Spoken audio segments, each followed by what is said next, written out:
What's up, y'all? Naturegirl 30 here, and this is another Girl Meets World review, Girl Meets Jexica.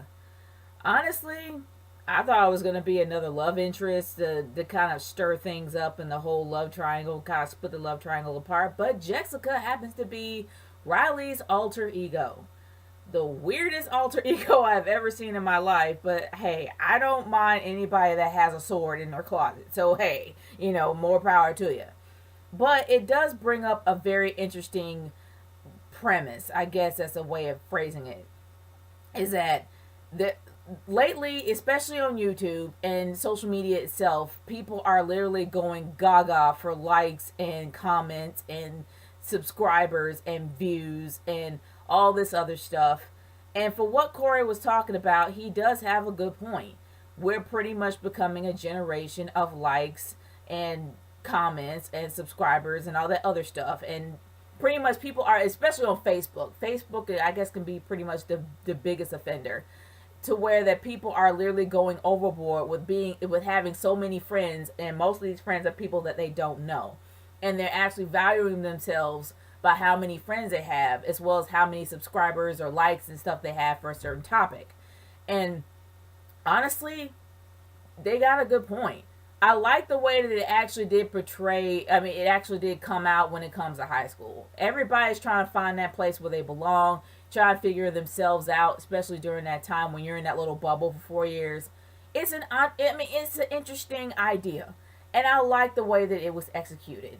And Jexica was pretty much the oddest character I have ever seen, and I'm hoping I actually do see more of Jexica. But seeing how she had blue hair, a sword, a tutu, and I was like, wow. But the interesting thing is that it seems to me that they kind of tried to shoehorn a little bit of the love triangle in there, but it wasn't pushed too hard to where it was like, oh, okay, come on. But yeah, it's like they go back and forth between Maya and Riley when it comes to Lucas and who Lucas is going to pick. The thing of it is that I think they need to hold off on that and just focus on being high school first, and then it'll start going on down the line. We pretty much have an idea on which direction it's going to go anyway, and it looks like they're probably going to go towards Riley and Lucas, even though I'm rooting for Maya and Lucas.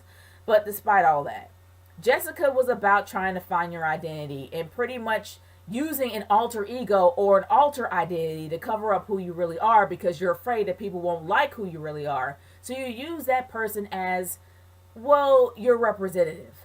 And I understand what they mean by that. And like I said, I like the way that it was portrayed, but I still feel like the family is separate. I see a lot more stuff with Augie and Topanga and Corey, but you don't really see Riley with her family. For the first 2 seasons, you always saw Riley with her family, and somehow she would learn something with her family. But now she's just as separate as ever from them, and that's the one thing that bothers me. You can tell that Corey actually acts like a father and a teacher in the classroom, but you just don't see them together at home. And I would love to see them together more at home and actually explain, and actually just show her, like, look, we love you for who you are. You need to love yourself for who you are, stuff like that. Be parents. I'm not saying they're absentee parents here, but it would just be nice to actually see them together as a family and not separate. It shouldn't just be her friends being the family. It should be her family being the family and her friends being the friends. Because, hey, your parents have gone through it. Your parents have experienced what you've experienced. And that's when you turn that experience into wisdom and tell your kids that.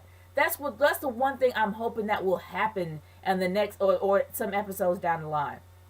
And it was nice seeing an old throwback to the old episode between Sean and Angela with the whole Sean likes Angela thing, and seeing how Topanga and Corey look when they were younger. I like those flashbacks. It's always great because we're not getting a lot of nostalgia in this season yet. The only nostalgia that we had was that scene right there. But it would be nice to actually see other characters from Boy Meets World like we did in season 2 and season 1. But we're not seeing that yet. I guess maybe I should be a little patient because I know we have some episodes down the line. But other than that, I would love to see a little bit more nostalgia in there, and as well as having a more family dynamic. But this episode itself was not bad. It actually did give something that is happening in this day and age, that people are going crazy for, for getting likes and subscribers and all this other stuff. And I know it's kind of hypocritical of me talking because I'm actually doing this on YouTube, but other than that, I like what they did. But guys, I want to hear your thoughts about this episode. Leave a comment in the comment section below. I'm curious to hear your thought about Girl Meets Jessica.